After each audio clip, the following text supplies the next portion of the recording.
Have you ever watched a sizzling steak come off the grill, and your mouth waters but your stomach cringes a little? If you're over 40 or 50, you know exactly what I mean. The food that gave you energy in your 20s now leaves you reaching for a nap. But what if I told you this isn't a mystery? It's biology. And today, we are breaking down exactly why your body starts asking for greens over meat as you age, and how to make the swap without losing your mind or your muscle. Let's get into it, because this is where it gets wild. There's a term called inflammaging, a blend of inflammation and aging. Here is the metaphor. Think of your 20-year-old body like a Formula One race car. It burns through high-octane fuel, like a heavy burger, quickly and efficiently. But your 50-year-old body, it's more like a reliable sedan. It still runs great, but it needs better fuel efficiency. When you dump a heavy, fatty steak into an aging digestive system, that engine has to work way too hard. The body redirects all your blood flow to your stomach just to process it. That food coma you feel, that's your brain being starved of oxygen, because your gut is hogging all the resources. Now look at the alternative. Plants are packed with phytonutrients.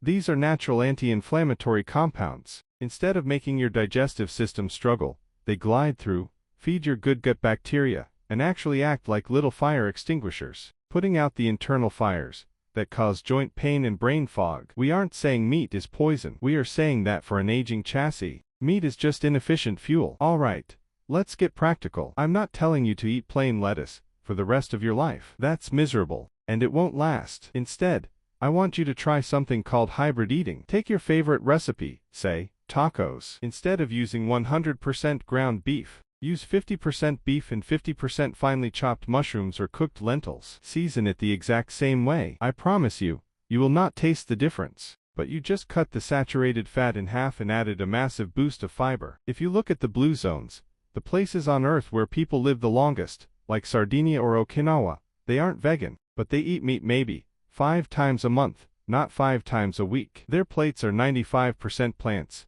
beans, and greens, and they aren't suffering. They are thriving well into their 90s. The trick is to stop thinking of meat as the main character on your plate, and start treating it like a guest star. A little bit for flavor is fine, but the bulk of your plate should look like a rainbow. Now, let's address the elephant in the room, the fear that stops everyone from making this change: protein. People think if they stop eating steak, they will shrivel up and lose all their muscle. That is a myth. A 3-ounce steak has about 20 grams of protein. You know what else has 20 grams? A cup of lentils, a cup of firm tofu, or a scoop of collagen powder mixed into your morning coffee with some peanut butter.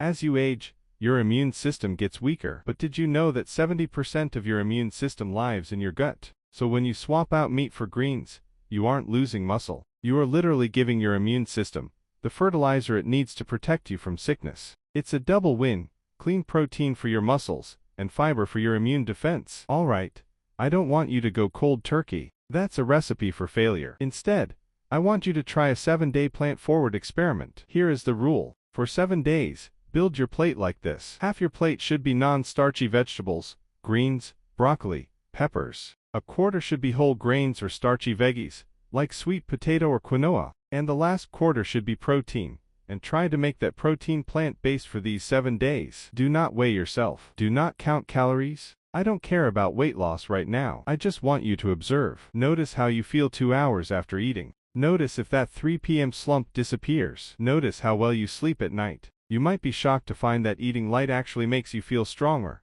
not weaker. Now I want to hear from you. If you have already made this switch, drop a comment and tell me what was the biggest change you noticed in your energy. And if you are going to take this 7-day challenge, let me know so I can cheer you on. Remember, aging isn't about giving up the foods you love. It's about upgrading your fuel so you can keep doing the things you love for a lot longer. If you found this helpful, please hit that like button and subscribe. I will see you in the next one. Peace.